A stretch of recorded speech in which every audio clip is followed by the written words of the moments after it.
et des valorisations de notre riche patrimoine.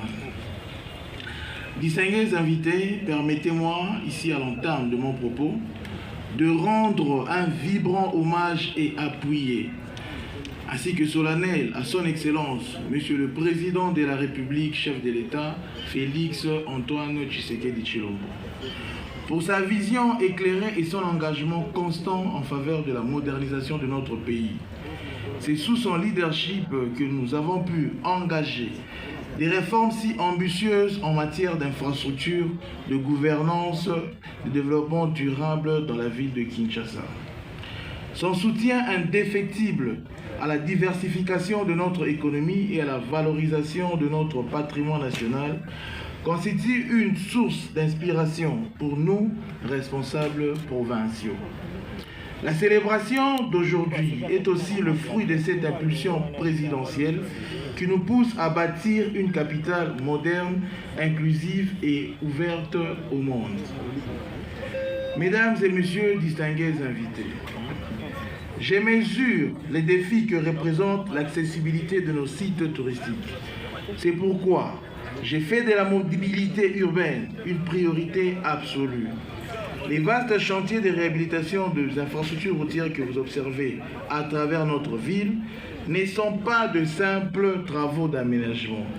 Ils sont les artères vitales qui permettront une circulation fluide et sécurisée, garantissant à nos visiteurs comme à nos concitoyens un accès facile à tous les sites emblématiques de notre capitale.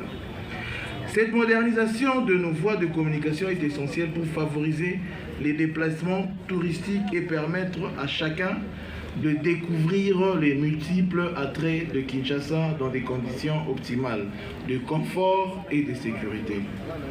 Notre ambition est donc claire, faire de Kinshasa une destination touristique de classe mondiale, accessible à tous, où fluidité s'accorde avec découverte. C'est dans provincial de la ville de Kinshasa. Je voudrais ici, ce n'était pas prévu dans les protocoles, mais je voudrais ici rendre un hommage à son Excellence, Monsieur le gouverneur de la ville de Kinshasa, pour son leadership et sa vision éclairée qui nous permet aujourd'hui de penser relance du secteur du tourisme. Et je vous prie de l'applaudir très très fort pour l'opportunité que vous nous avez offert de servir au sein de votre gouvernement en vue de matérialiser la vision et les programmes d'action que vous avez présentés au Quinois.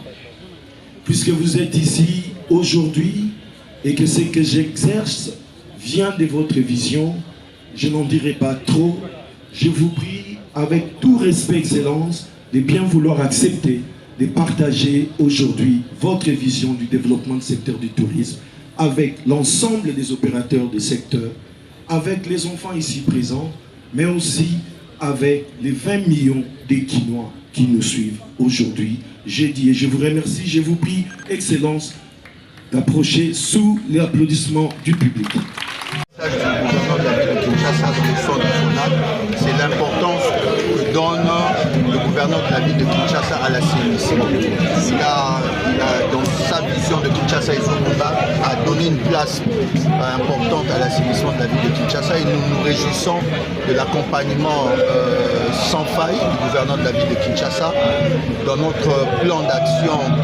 C'est lui qui s'est traduit dans la solution financière holistique pour l'assainissement dans toute sa globalité. Donc effectivement qu'avant la fin de notre mandat dans la ville de Kinshasa, que nous puissions laisser des traces en rapport avec l'assainissement, que l'assainissement ne puisse plus souffrir de financement et que le financement soit une solution définitive par rapport au bien-être des Quinois et des Quinoises. Merci, bien parlé.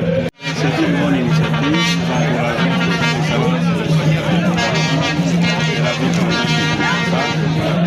Parce que ça ressuscite un peu nos habitudes. Vous savez bien que les Congolais n'ont pas l'habitude de se promener, de faire du tourisme. Et je pense qu'avec ça, c'est un goût qui permet à tout le monde, à tous les échelons, à tous les organismes, les associations, que nous imprégnons de cette réalité afin que nous organisions des tourismes familiaux, scolaires, et pourquoi pas avec nos églises et d'autres associations. La commune de Mongafula aujourd'hui, c'est 358,9 km². C'est une commune touristique, urbano-rurale. Nous avons l'Ola Bonobo, lac de Vallée, le Rocade. La maison communale elle-même, c'est un site touristique. Nous avons les fleuves avec le site Lotendele. Vous savez bien que le prophète Simon Kimbangu a fait des miracles au niveau du site Lotendele. Nous avons des gens comme le feu Liolo, un grand sculpteur. Aujourd'hui, vous pouvez visiter son atelier, c'est à Mongafula. Nous avons les grands artistes Janou Bombenga, de l'African Fiesta, au Jazz et tout consort. Il est toujours vivant dans les 95 ans. Père Boka qui a composé l'hymne national, que ce soit la Zaïroise ou des Bou congolais, il est de Mongafula. Nous avons le premier évêque Imbondo de Mongafula, donc je vous dis que la liste est longue. Visitez Mongafula, vous ne serez pas déçus.